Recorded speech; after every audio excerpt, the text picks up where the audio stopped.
How you doing? Thanks for watching. This is George at Wicked Warnings with a little tech tip for you guys.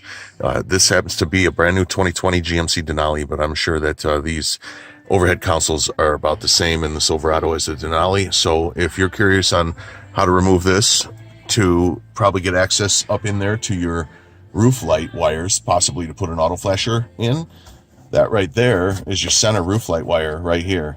So pretty darn easy to get to the middle roof light.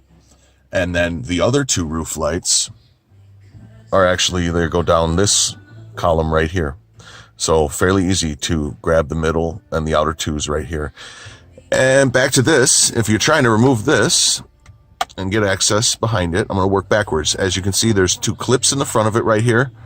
And there's two screws in the back. Now the screws are going into those retainers right up into here.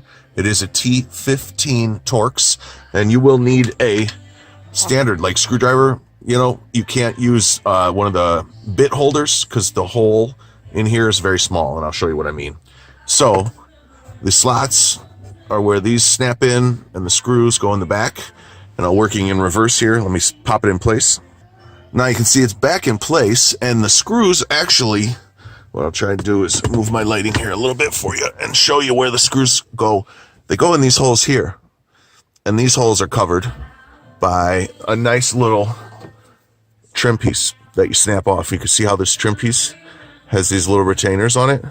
So that goes up in here like this normally, and under that is where in this hole you'll find the T15 screw, and it's a narrow hole, so that's why the apex, the bit holders don't work. You just need a screwdriver, T15, and put that back, snap your clips back on, and that's how you take the overhead console down and out of the newer GMs. This has that snazzy all TV rear view mirror. It's like just an entire screen. Very, very slick. All right, well, thanks again for watching Wicked Warnings. I hope this was helpful to you, especially if you're putting in an auto flasher module to flash those roof lights. This is exactly where you're going to do it. You're going to interrupt it right here for your main wire, and then you're going to sever the middle right here, so that'll give you the alternation from the outers to the middle to the outers to the middle. Super easy install. And drop a comment, give me a thumbs up, subscribe. Thanks again for watching Wicked Warnings.